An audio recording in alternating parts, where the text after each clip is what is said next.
Bom, gente, o nosso papo aqui, família, o ideal de Deus. Na verdade, a gente está trabalhando em cima do livro de Gênesis, Origens, primeiro livro da Bíblia, né? E nosso terceiro assunto aqui, nossa terceira aula sobre isso, já vou entrar no tema, que é criação, mas eu quero começar com uma provocação. Você conhece esse quadro aqui? Já ouviu isso em algum lugar? Já?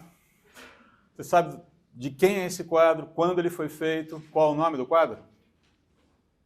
Tem alguma coisa estranha nele? Tem certeza. Tem, tá errado. Tá errado o quê?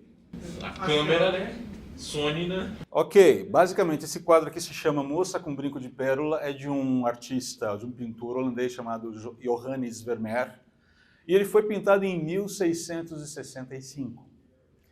Qual é o problema aqui? Não havia câmeras fotográficas, muito menos digitais, em 1665. O quadro original é esse aqui.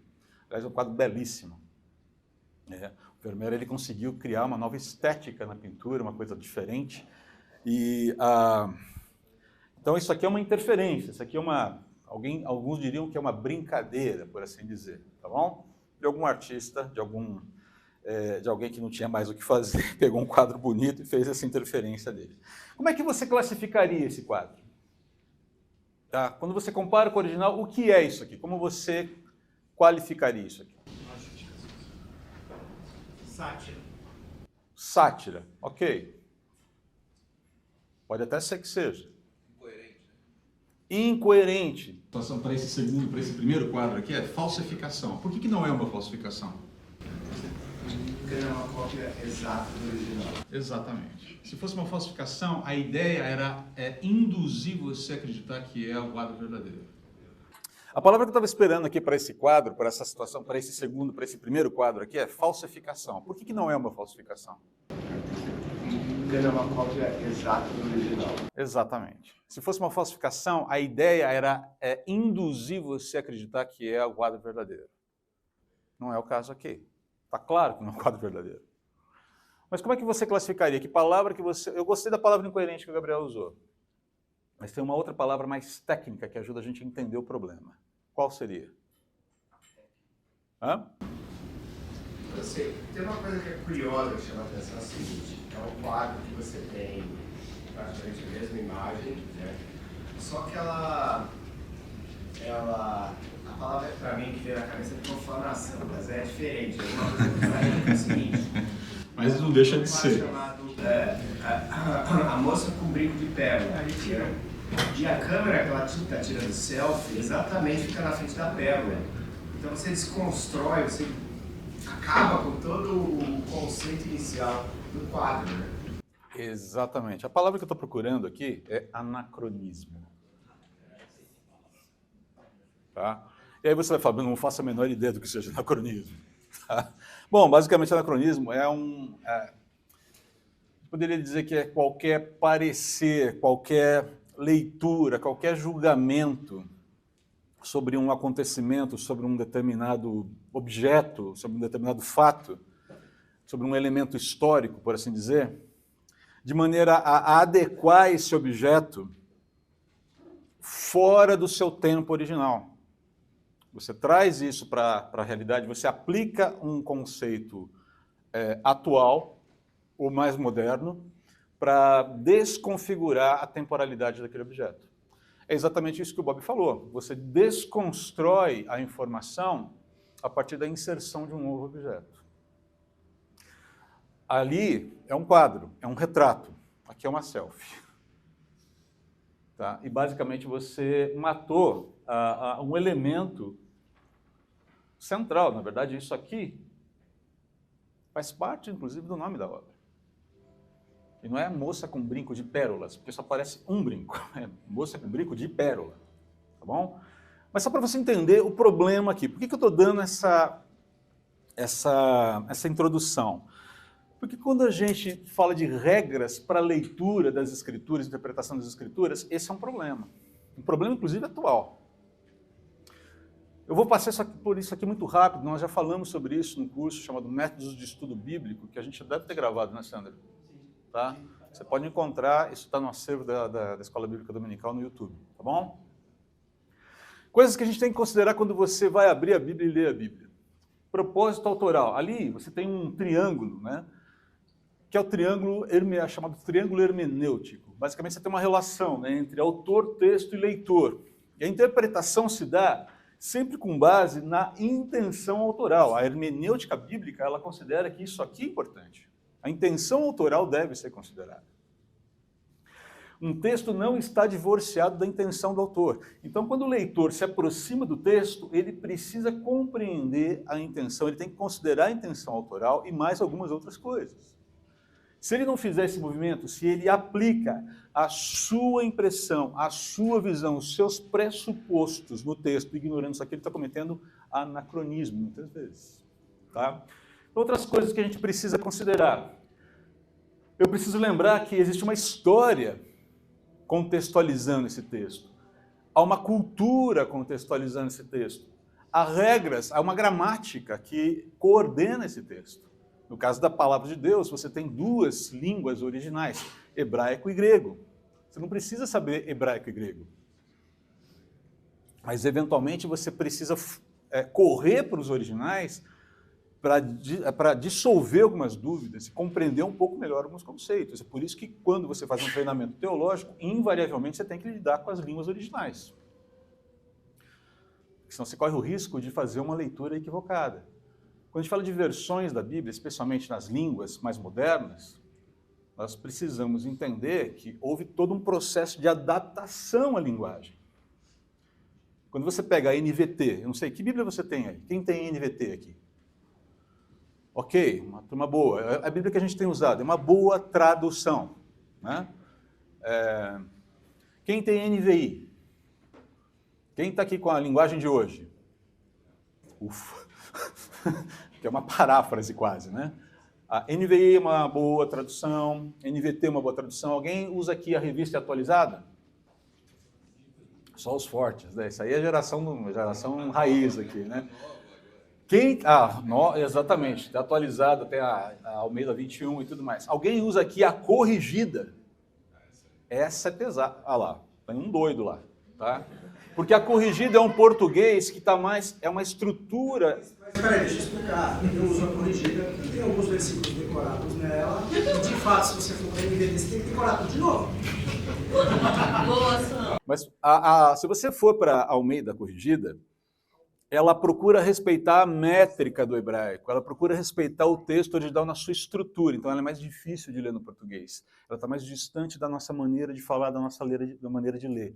Até porque o português, a estrutura do texto, ele vai mudando com o tempo, a forma de ler vai mudando com o tempo.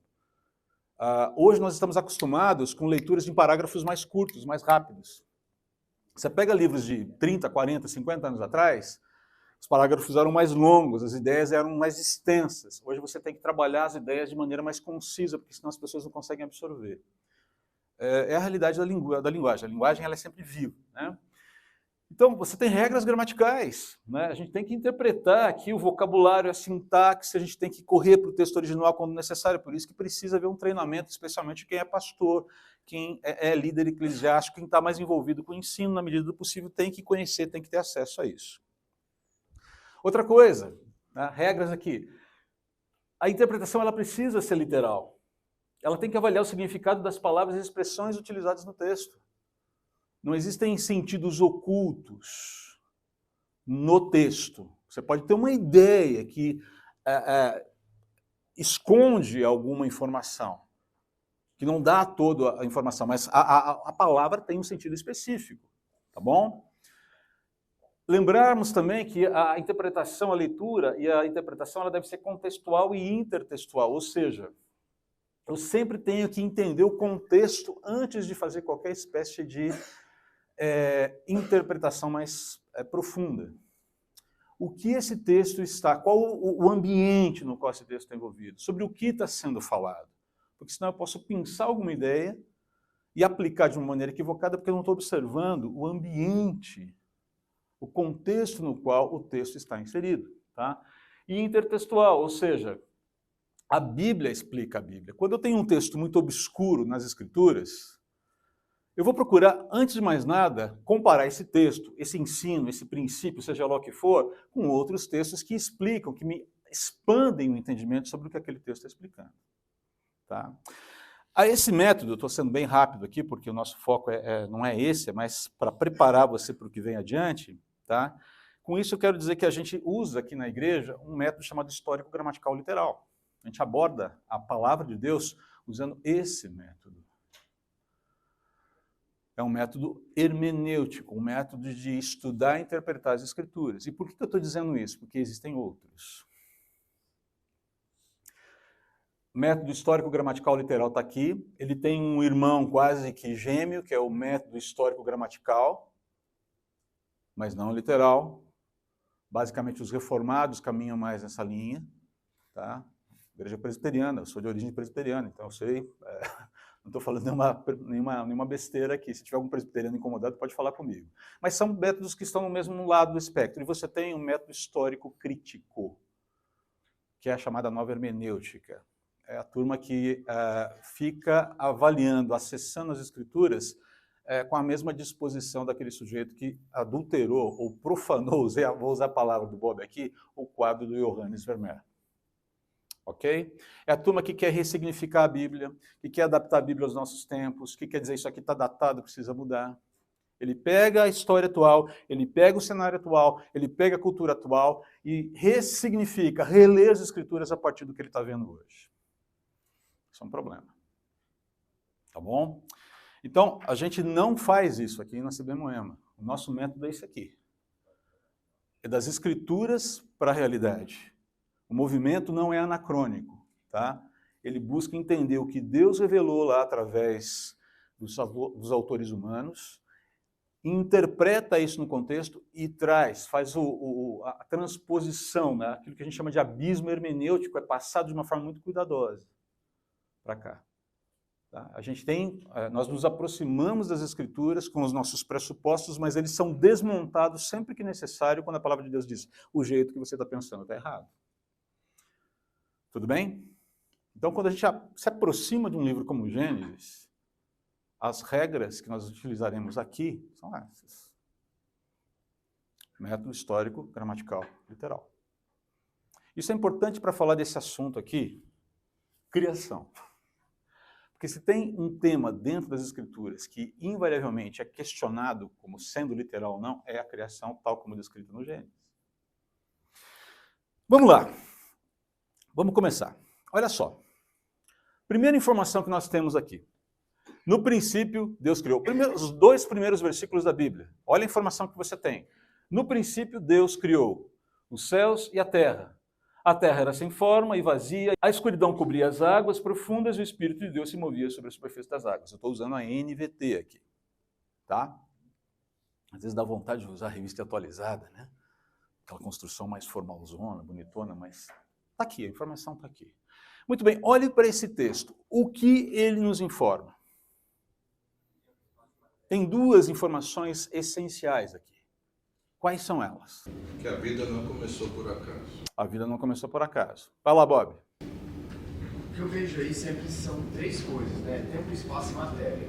No princípio, Deus criou céus e terra, espaço. Ok. Sem forma e vazia, é a matéria. Ok. Então, antes disso não existia nada. Deus Nem tempo, nem espaço, nem matéria. Ok. Deus é anterior à criação. Muito bem, o primeiro ponto aqui, há um Criador autoexistente. Ok? E fora dele, não existe nada. Nada, absolutamente nada. E o segundo ponto, qual é? Existe uma criação teorreferente. Agora, com base nisso aqui, o que você pode dizer de Deus, desse Criador autoexistente? Tem um mundo de informações aqui. Por favor, traduza para todos. Teo-referente. Referenciado em Deus. Tá? Eu já ia explicar isso aí, tá bom? É um termo que não é conhecido, mas já foi usado aqui na igreja, mas eu ia expandir essa ideia na sequência. Mas tudo bem, está explicado. Muito bem, há um Criador autoexistente. O que isso informa sobre Deus? Tem muita coisa aqui. Primeiro, Deus é.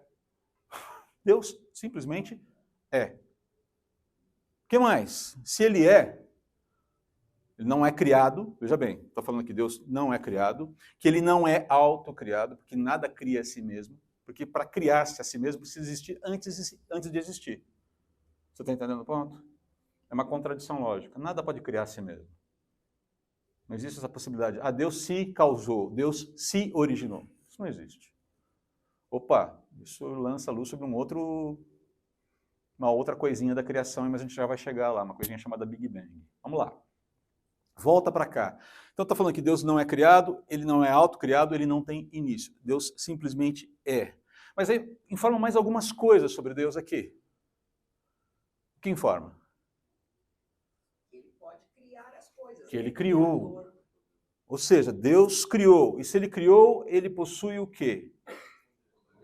Além do poder. Quem cria tem vontade. E a vontade vem do quê? Ela é um exercício do quê? De uma mente que pensa. Então Deus é um ser pensante. Ele é um ser que tem vontade. Ele é um ser que tem propósito. Ele é um ser que tem planos. Ele é um ser que tem motivações. Poder, como foi dito aqui. E ele é um ser extraordinário com qualidades pessoais. E organizado. Ah, muito. Muito. Então, a gente está falando aqui de um ser que não é impessoal, é um ser que tem qualidades pessoais. Eu coloco isso de uma maneira muito cuidadosa, porque quando a gente fala que Deus é um ser pessoal, a gente pode cair no erro do unitarismo. O que é unitarismo? Achar que Deus é uma pessoa. A nossa palavra diz que Deus é trino. Um ser que subsiste eternamente em 3 pessoas. É um princípio do cristianismo. Fala, Gabriel. Porque aí já fala Deus criou e depois fala do Espírito de Deus envolvido. Já dá uma dica de que existe ali uma composição no ser de Deus. Um único Deus, subsistindo eternamente em 3 pessoas. O Pai, o Filho e o Espírito Santo. Tá? Fala, Bob. O original hebraico também dá esse senso de pluralidade de Deus, de ser. É muito discutido, mas sim, há uma abertura. É uma discussão bastante ampla. Mas muitos acadêmicos, cristãos, teólogos de alto calibre, aí defendem que sim, existe já a possibilidade de você enxergar isso, tá? Pela forma como a coisa é construída, tá bom? Mas é um tema debatido. Tá? Mas eu creio que sim, a gente pode abrir espaço para isso aí sem grandes problemas. Mas enfim, o fato é que Deus é tudo isso e mais um pouco. Um outro ponto é que Deus também está à parte da sua criação. Deus existe à parte dela. Ainda que essa criação esteja aberta a Ele. É um gráfico que a gente já usou várias vezes aqui, né? O gráfico do Cornelius Van Til, que eu vou mencionar daqui a pouquinho aqui. Então perceba, Deus criou o universo. Então, essa bola de baixo aqui não é só o planeta Terra, não. Tá? Ele criou o universo, a realidade na qual nós estamos inseridos. Deus sustenta o universo, Colossenses capítulo 1 fala sobre isso. Tá? O Senhor Jesus sustenta o universo com as palmas das suas mãos. Né? E Deus intervém no universo, ou seja, o universo é feito de maneira aberta à sua intervenção. Me dê um exemplo de intervenção divina. Milagres. Um outro exemplo, talvez o exemplo máximo da intervenção divina no sistema. A encarnação. E a gente aguarda a última, a volta. Então o sistema está aberto à intervenção de Deus. Tá? Não é um sistema fechado, como creem os deístas. Em que o deísta crê?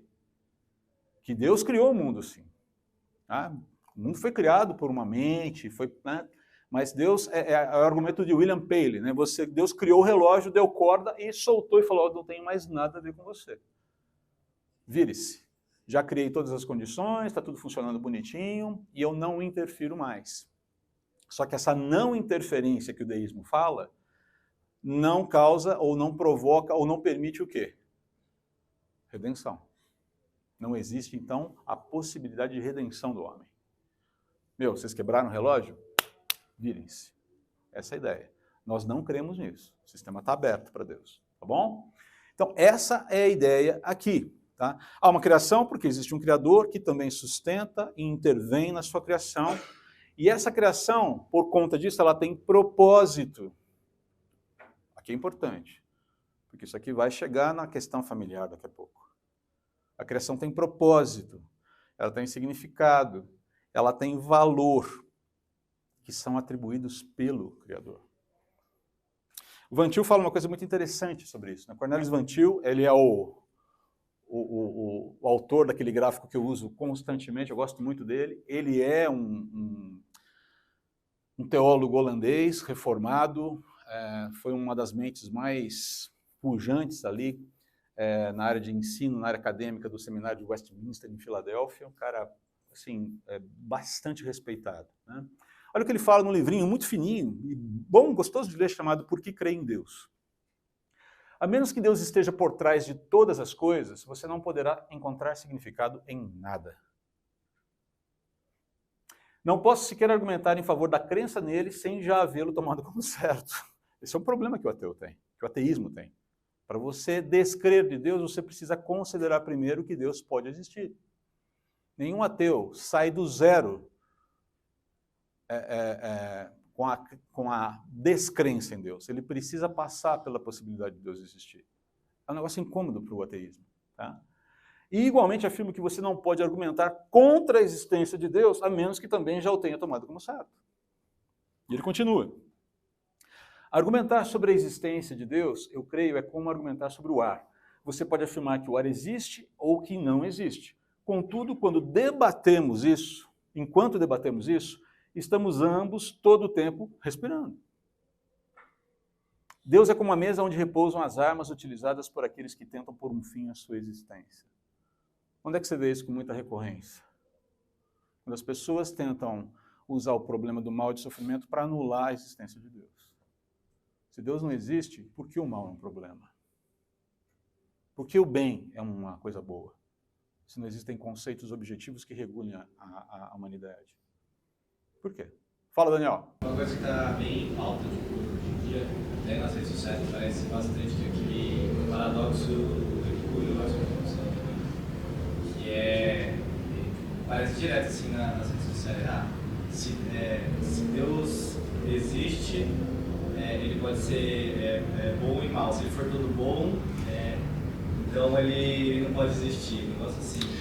A ideia de Epicuro, que depois, se eu não me engano, é David Hume, que vai resgatar o Heidegger, agora eu não lembro quem, acho que é Hume, não vou lembrar. A ideia de que se Deus é poderoso, todo poderoso e todo amor, e todo bondoso, então ele tem algumas obrigações. O problema é que existem pressupostos errados ali. Tá? Deus tem a obrigação de evitar, de não permitir que o mal exista. Bom, primeiro, o mal existe ou o mal é uma ausência? O mal tem essência? Eu defendo que não. Aqui é Agostinho, Santo Agostinho. Porque se o mal tem essência, como o bem é instanciado em Deus. Deus é todo amor, Deus é amor. Deus é bom. Então, o bem tem essência, a bondade tem essência, a correção tem essência, a verdade tem essência. Agora, a gente observa o contrário disso, não na presença do mal, não na essência do mal, na essência da mentira, na essência da imoralidade, mas na ausência. Você detecta que o mal é um problema quando algo que deveria acontecer não está acontecendo ali. É mal que um homem bata na mulher, que um homem agrida uma mulher.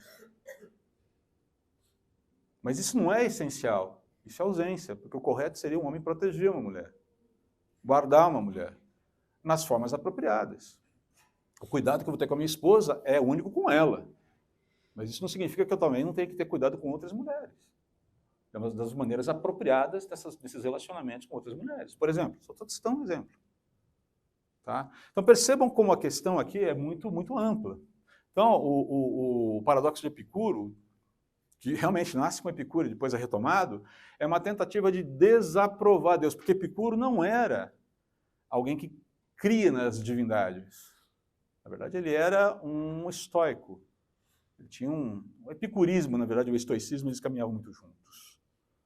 Tá? A ideia de você ter uma moral elevada, de você ser um ser elevado, mas, esquece, essa história de divindade é papo furado. Tá bom? Isso vai ser resgatado agora, depois, dentro do iluminismo, porque interessa, né? O pensamento iluminista, ele está interessado em alçar a razão como Senhor de todas as coisas. E para que Deus? Chuta Deus a cena. Não precisa. Nós vamos andar aqui. Gente, está indo muito rápido? Tá tranquilo? Tá? Alguém quer fazer alguma pergunta? Fique tranquilo, eu estou indo rápido porque tem várias coisas para cobrir aqui, mas eu não quero também atropelar você. Alguma dúvida que você queira colocar nesse momento? Alguma participação? Fique tranquilo, você pode levantar a mão como o Daniel fez e a gente segue em frente, tá bom? Muito bem. Isso tudo posto, né? Colocamos aqui ajeitamos a nossa mesa de trabalho. Vamos voltar aqui para Gênesis e entender aqui o que Gênesis 1 e 2 afirma sobre a criação. E aqui eu vou ter que ser bastante sintético, tá? Não necessariamente rápido, mas sintético, tá? Primeiro é que há uma informação muito clara ali em Gênesis 1 de que a criação durou 6 dias. Começa o problema, né? Vamos com calma. Tá? Então é dito para a gente que no dia 1 Deus criou luz e trevas, e a gente tem que entender luz e trevas como, muito provavelmente, a criação de galáxias, estrelas, corpos celestes. No dia 2, firmamento, a atmosfera terrestre, um condensado de gases com presença de água. Isso é descrito lá, né? Na verdade, toda essa camada que a gente... o Marcos, no livro dele, ele trata dessa questão de uma maneira muito interessante. Ele traz esse assunto à tona, à baila, que é um assunto recorrente em quem lida com questões científicas atreladas à revelação bíblica, que muito provavelmente você tinha a forma como Deus trabalha a atmosfera até o dilúvio. A atmosfera ela tinha um funcionamento como se fosse uma câmara hiperbárica. Então você tinha pressão adequada, temperatura adequada, a condição para a vida florescer de uma maneira perfeita ali. Depois do dilúvio você tem um rompimento desse equilíbrio. Mas até então, parece que tudo estava muito bem resolvidinho, né? Era um encapsulamento atmosférico perfeito ali. Tá? Ele trata isso no livro, mas ele não vai a fundo. Há outros livros que trabalham que desenvolvem melhor essa questão de maneira mais científica. Se você estiver interessado em falar comigo, eu posso te indicar algumas coisas. Tá? No dia 3, terra seca, separação das águas e vegetação. Então você tem as águas de baixo, as águas de cima, você tem essa separação ali. Tá? No dia 4, os luminares. E não é que eu, particularmente, não creio, e ele caminha nessa direção, eu acho que está correto. Não é que Deus cria o Sol e cria a Lua no quarto dia, mas há uma organização do Sol e da Lua como marcadores de tempo e reguladores físicos da própria vida na Terra. Ação da gravidade e tantas outras coisas mais. Tá bom? No dia 5, seres aquáticos e aves, cada um segundo a sua espécie. E existe uma diferença entre espécie e raça. Na verdade, a gente vai falar sobre isso daqui a pouco, tá? No dia 6, animais terrestres e o homem. Bom, já coloquei espécies aqui. O que ele quer dizer com espécie? O que é uma espécie? Me dê um exemplo de espécie. Canídeos. É uma espécie. Felinos é uma espécie. Primatas é uma outra espécie. Você é um primata? Você é um primata? Não. Você é um humano. Você é um mamífero, mas você é um humano. Tá? Você já viu algum filhote de gato com cachorro? Você já viu algum filhote de golfinho com tubarão? Mas os dois são aquáticos, por que não? Perceba, a questão é que as espécies, dentro das espécies, você pode ter raças, sub-raças. Por exemplo, dentro da humanidade, somos seres humanos, espécie humana. Quantas raças temos? Podemos começar aqui com aquilo que convencionou-se dizer, talvez até não seja muito politicamente correto falar isso hoje, a cor da pele. Brancos, pretos, amarelos, vermelhos. Ok? Agora, antes, lá na origem, qual era a cor do homem? Qual era a cor? Vermelho, gente, a cor do barro. pessoal tinha um bronze legal. E a partir dos cruzamentos genéticos você vai tendo a coloração, que vai para mais clara e para mais escura. Ok. Então essa história de cor da pele ser maldição de Deus, não sei se você já ouviu isso em algum lugar? Já cansei de ouvir isso lá do passado, que a cor da pele foi uma maldição de Deus. Isso é balela, isso é papo furado, isso é péssima teologia. A cor da pele é cruzamento genético. Eu acho que ainda vai um pouco pior. Tem gente que aponta para Caim, acho que você já ouviu isso. Sim, está associado a Caim. Tá? E aí tem um problema, né? Porque, cara, como é que você fica? Porque depois tem o dilúvio. E aí? Como é que funciona esse negócio? Ah, não, mas aí é Canaã. Não, cara, peraí. Então, muita gente atribui a marca de Caim que Deus dá, depois do assassinato de Abel, com uma mudança da cor da pele. Não tem nada, absolutamente nada nas Escrituras que dê qualquer indício nessa direção. Ok? Então, essa questão da cor da pele, esse problema de raça, de xenofobia, né, é um problema do pecado do coração do homem. Em nenhum momento Deus fez qualquer espécie de restrição com cor ali. Isso faz parte da beleza da criação de Deus, da variedade da criação de Deus. Não tem problema nenhum. Canídeos. Você acha que Deus criou o dálmata? 101 dálmatas. Deus falou, um dia vamos fazer um filme sobre os dálmatas, eu vou criar o dálmata. Você acha que Deus criou um dálmata? Não. Subraça. Desenvolvimento da raça. Ele criou o canídeo. Oi. É interessante que até o nome Adão, né, já está falando da cor, da origem do primeiro homem, que é da cor da terra vermelha. Em hebraico, o significado. Tomado da terra. Tomado da terra. Né? A cor da terra, até onde eu sei. Dependendo da cor da terra ali, pode ser mais vermelha, pode ser mais escura. Tomado da terra, exatamente. É basicamente isso. Então, não tem...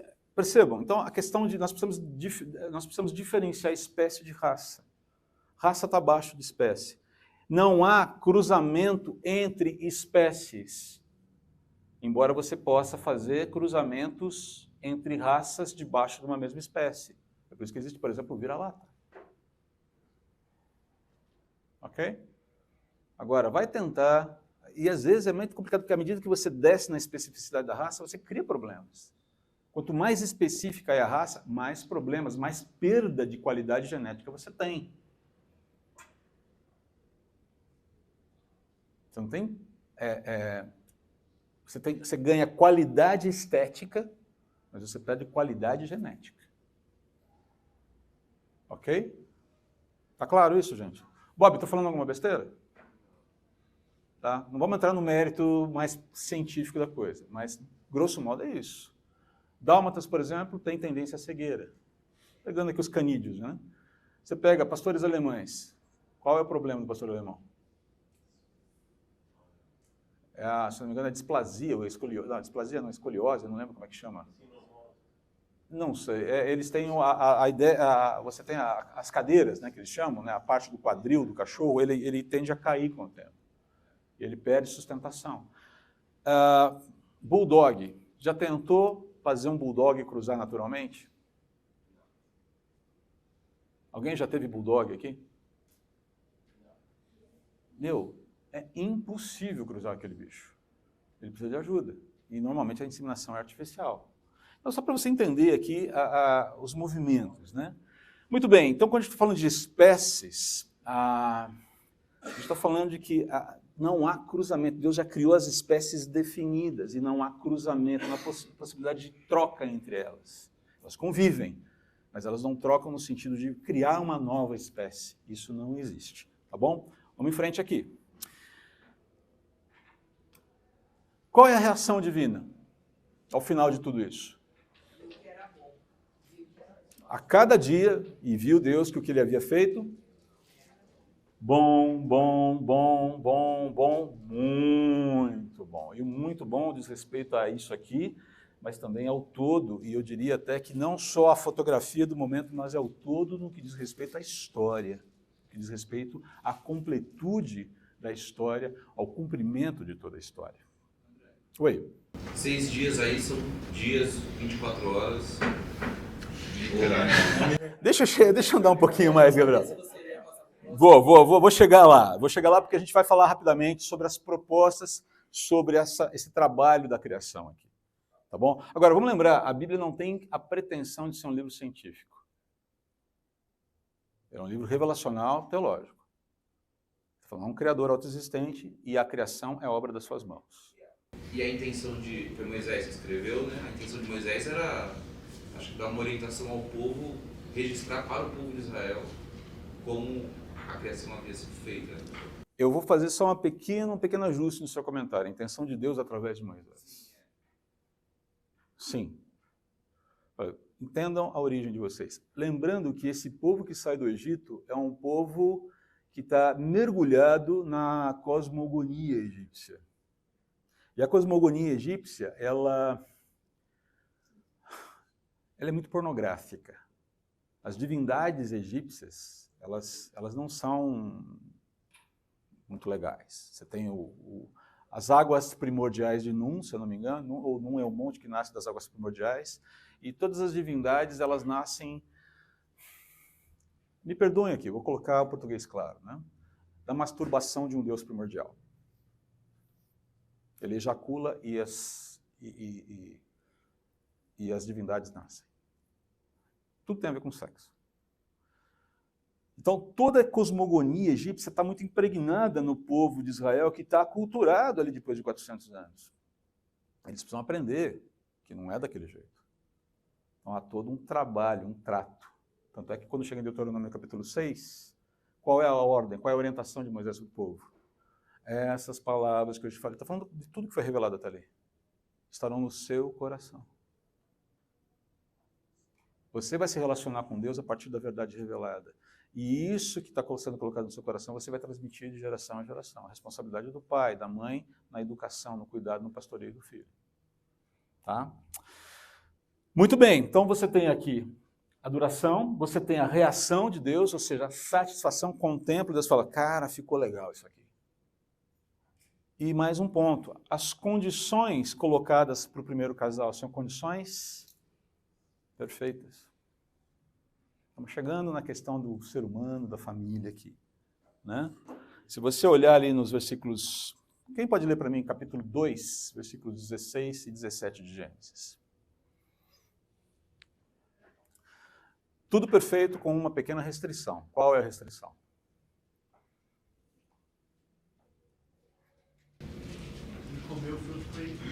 E ordenou o Senhor, Deus, ao homem, dizendo, de toda árvore do jardim comerás livremente, mas da árvore do conhecimento do bem e do mal, dela não comerás, porque no dia em que dela comeres, certamente morrerás.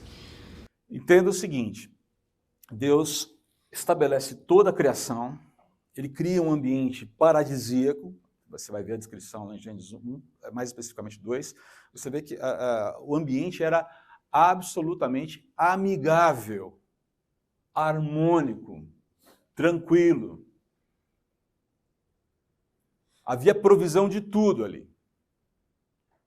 Mas Deus estabelece uma restrição. A restrição é, há um alimento aqui que você não deve comer. E eu defendo que não havia nenhuma espécie de poder místico, sobrenatural no fruto, ok? A questão estava muito atrelada à ordem de Deus. Não é que ali, se eu comer esse fruto, eu terei.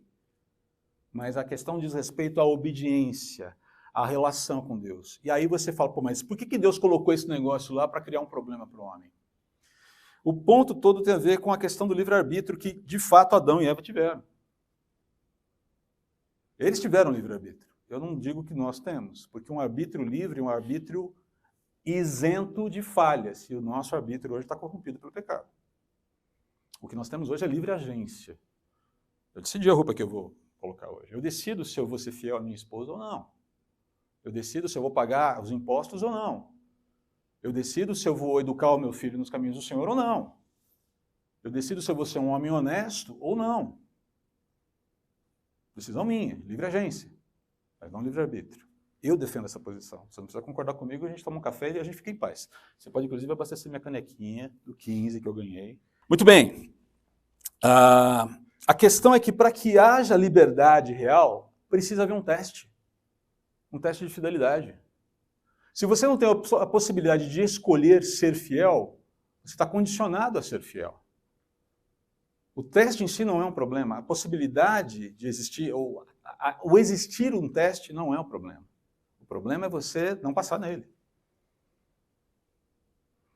Deixa eu dar um exemplo, talvez fique mais fácil. Já usei esse exemplo aqui, e ele é recorrente e tudo mais. Pense no seguinte, você que é casado, você que está namorando, você que está em vias de, você que pensa em, enfim, você que já foi casado, já foi namorado, enfim, não importa, tá? Isso vale para todo mundo. Pense no seguinte, você se relaciona com uma pessoa. Você é mulher com um homem com uma mulher.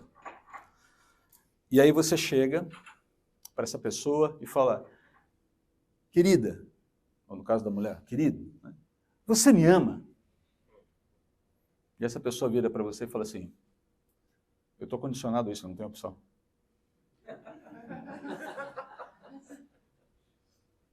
Que pergunta é essa? Não estou entendendo a sua pergunta.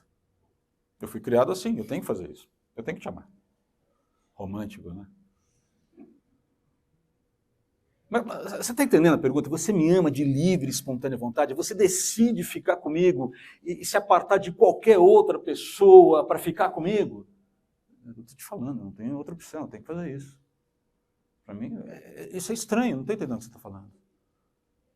Percebe o ponto? É a mesma coisa aqui. Quando Deus propõe o teste, Ele cria um homem à sua imagem e semelhança, nossa próxima aula, e Ele diz, escolha estar comigo, e eu estou te dando todas as condições para você escolher bem. Tudo. Tá? A despensa está cheia, cara. O ambiente está bom, está tudo muito bem construído, tudo muito bem resolvido aqui. Escolha bem. E você tem uma mente capaz de analisar as coisas de maneira perfeita. É uma santidade que ainda não está confirmada, mas que pode ser confirmada. O que teria acontecido se Adão e Eva não tivessem cedido à tentação? Parou para pensar? C.S. Lewis vai fazer esse exercício num livro chamado Perelandra. Se você tiver condições de ler alguma coisa diferente, leia a trilogia cósmica do Lewis, esse é o segundo livro. O que ele fala lá? Surprise, surprise, não vou falar agora, tá bom? Mas é muito interessante. O que aconteceria com a realidade humana, com uma realidade de vidas que passam pelo teste e que têm a sua santidade confirmada no início da sua criação? Bom, resumindo, glorificação imediata. Você não tem pecado. A santidade está confirmada, o vínculo está confirmado. Você tem a completa ausência de qualquer possibilidade de dano para aquela realidade. É o que a gente vai viver no futuro, gente, não é isso? Antes de Jesus voltar? Tá? A nossa fé, a nossa esperança é essa. Muito bem. Então, condições perfeitas aqui para o primeiro casal. Está tudo muito bem arrumado. Agora, deixa eu só colocar aqui, voltando para a provocação que o Gabriel fez, uma boa provocação. Tudo isso colocado, a gente precisa considerar que existem teorias concorrentes sobre a criação. A primeira delas, que é conhecida, é o evolucionismo, que trabalha muito em cima das ideias, das propostas ali da obra de Charles Darwin, A Origem das Espécies, tá? Aquilo que se chama darwinismo, né? Então, nessa construção, que não nasceu da noite para o dia, tá? Não há um criador, tudo que existe é fruto de uma longa sucessão de acasos, e não existem propósitos, significados e sentido objetivos para a existência. A existência é casuística. Então, por exemplo, dentro dessa visão, o achar que você tem uma alma, a alma seria, na verdade, se a alma existe, ela seria um processo, ela seria um desdobramento evolucionário. Então, a sua existência precede aquilo que você chama de essência. Quando, na verdade, o relato de Gênesis diz que você é, antes de tudo, essência. Que você é feito à imagem e semelhança de Deus. Já dá um tiro no pé, por exemplo, de um filósofo existencialista chamado Jean-Paul Sartre, que vai falar que a existência precede a essência, porque não crê em Deus. Percebe? Então, essa é uma proposta. A academia foi tomada por essa posição. Se você chega numa universidade, mesmo no colégio, se você chega num ambiente acadêmico e você discorda disso aqui, você é o quê? Taxado como o quê? Fanático, ignorante, suicida intelectual, o que mais? Extremista, fundamentalista, o xingamento, né? A pessoa nem sabe o que é fundamentalismo, mas ele xinga você. Porque ele associa isso a fundamentalismo islâmico, terrorismo, gente quadrada, gente bronca. Tá? A academia é um ambiente em que as ideias devem ser debatidas. Deve haver espaço na academia para discussão sobre essa posição. Mas não só ela. Porque senão virou crença. Virou religião. No dia que vocês puderem, assistam um documentário chamado Expelled, No Intelligence Allowed. Banidos, nenhuma inteligência permitida. É um documentário do Bernstein, deve ter disponível no YouTube. Ele vai falar justamente sobre o banimento acadêmico, sobre de cientistas renomados, gente boa, gente séria, dentro da área de ciência, que não é cristã, que tem questionado isso aqui. Esses caras são expurgados da academia. Projetos de pesquisa são cancelados, são suspensos, por conta do quê? Não de uma verdadeira ciência, mas de um aparelhamento ideológico dela. O negócio é sério, gente. E esse documentário já tem aí uns 15 anos. Coisa não é nova não, tá? Muito bem, mas vamos andar aqui. Teoria do design inteligente, a chamada TDI, que o pessoal confunde muito com criacionismo, mas não é. Porque a TDI, ela é defendida por uma ala da ciência que alega que a complexidade da criação cosmo e vida configura um design, um projeto. E se tem um projeto, deve ter um designer, um projetista. Dentro dessa realidade aqui, você tem muita gente séria da ciência que nem cristã é, que é agnóstica, que não tem nenhuma vinculação religiosa, mas que olha para as evidências e fala, cara, não dá para dizer que esse negócio é que chegou aqui por acaso. Você quer ver um ponto? E se eu falar alguma besteira, o Bob, que é da área química, farmacêutica, e conhece muito mais isso do que eu, mas muito mais, pode me corrigir. Tá?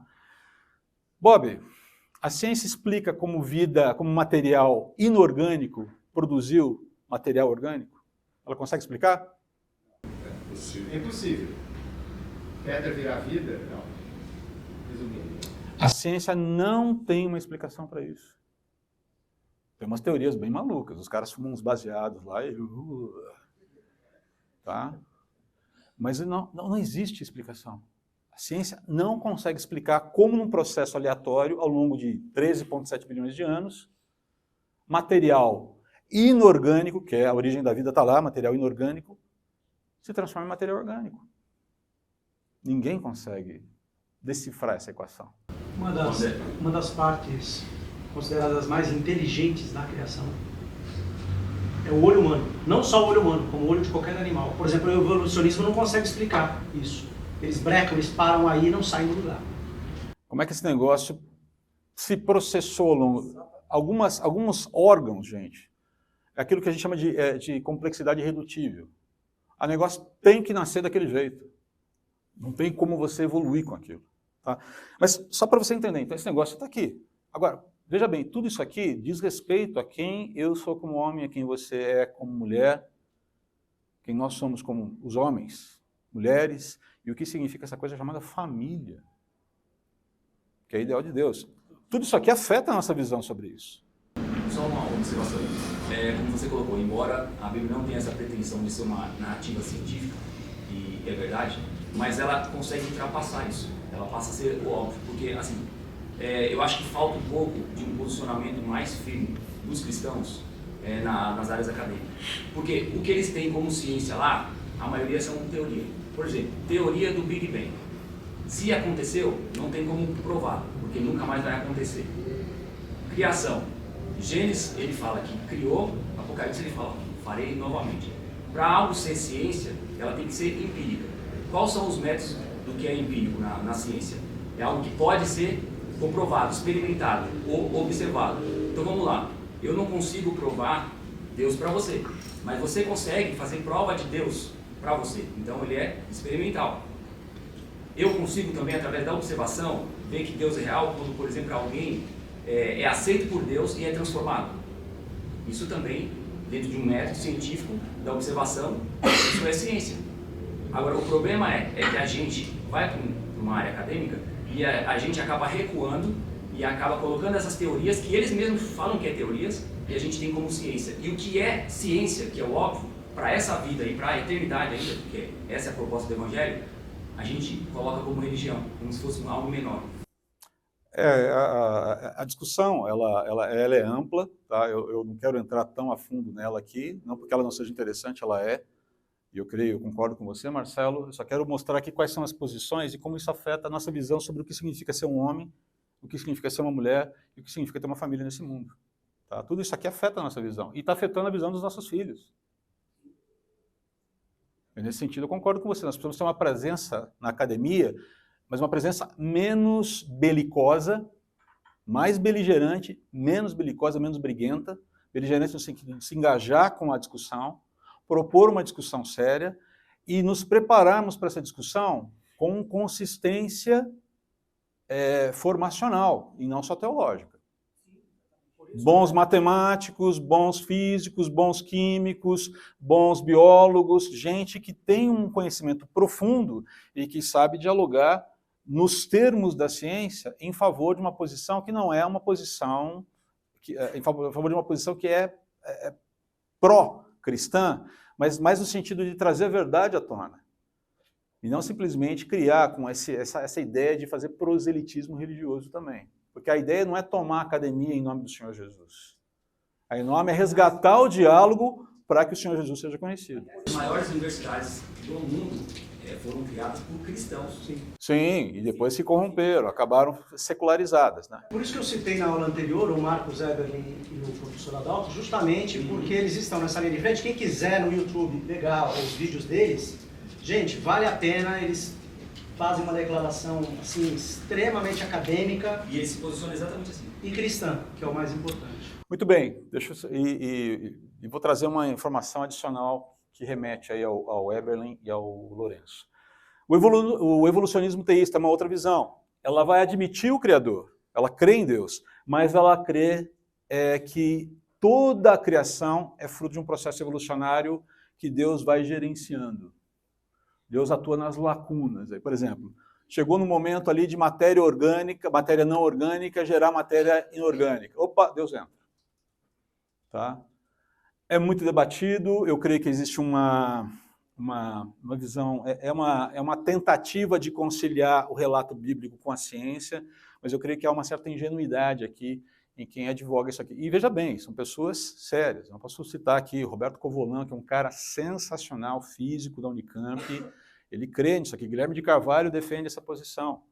Tá? Então são pessoas que pensam, são pessoas tementes a Deus, são pessoas piedosas, mas eu creio que eles estão sinceramente errados, com todo o respeito que tenho por eles, tá bom?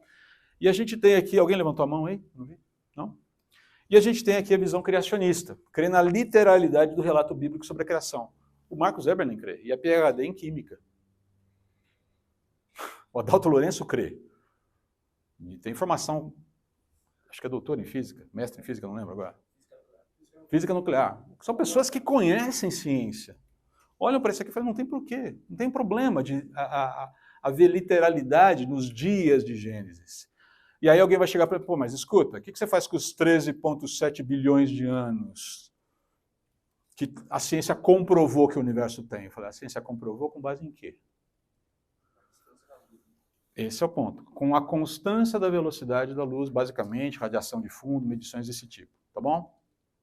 A pergunta que eu faço é, desde quando você pode alegar que a velocidade da luz é uma constante? Sempre foi uma constante. Comprova isso para mim. Vai no laboratório e diz que para mim isso é verdade. Mas tem que ser. Não, hoje ela precisa ser para haver estabilidade. Mas quem diz que num processo criacional imediato, isso não pode ter sido diferente? Uma super velocidade que foi atenuada e entrou num momento de estabilidade. Então você tem um universo de idade aparente, com idade aparente. Fala, Len. Não quero polemizar, mas isso bate até com os dias da criação. Você viu que a luz vem antes do Sol e da Lua. E aí tem debates sem fins por esse mundo. Então, a questão toda é... Eu vou dizer para você que o Big Bang, eu acho a teoria do Big Bang muito interessante. O único problema é que você não consegue comprovar laboratoriamente porque ela existe, porque todas as leis físicas derivam do Big Bang. Então você não consegue comprovar o Big Bang com um conjunto de leis físicas conhecidas. Hawking vai falar, mas quem causou o Big Bang foi a gravidade. Prova, miserável. Prova. Não tem como provar. E aí, para tentar deslocar a discussão, porque a discussão vai ficando cada vez mais interessante, quando você olha essas escrituras, as pessoas tentam desqualificar ou tentam propor coisas novas, como, por exemplo, a teoria do multiverso.